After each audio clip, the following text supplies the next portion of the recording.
হরে Krishna everyone, কেমন আছেন সবাই? আশা করি রাধা মাধবের কৃপায় আপনারা সকলে খুব ভালোই আছেন।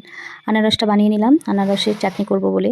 আজকে ভগবানের জন্য কী কী রান্না করছি তার সবটাই আপনার সাথে শেয়ার করব। আনারসের চাটনিটা নামিয়ে এখন ডুমুরের তরকারিটা বসিয়ে দিলাম। অনেক দিন বাদে ডুমুরের তরকারি রান্না করছি ভগবানের জন্য।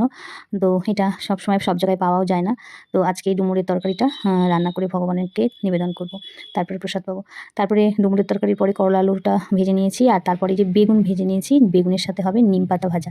তো নিম পাতা বেগুন ভাজা এটাও ভগবানের জন্য করে নিয়েছি। তারপরে সবার লাস্টে হচ্ছে মিষ্টি কুমড়া ফুলের বড়া, এটাও ভগবানকে নিবেদন করব বলে ভেজে নিয়েছি। এখন সবাই আপনারা ভগবান দর্শন করুন, আর আজকে ভগবানের মহাপ্রসাদের দর্শন করুন।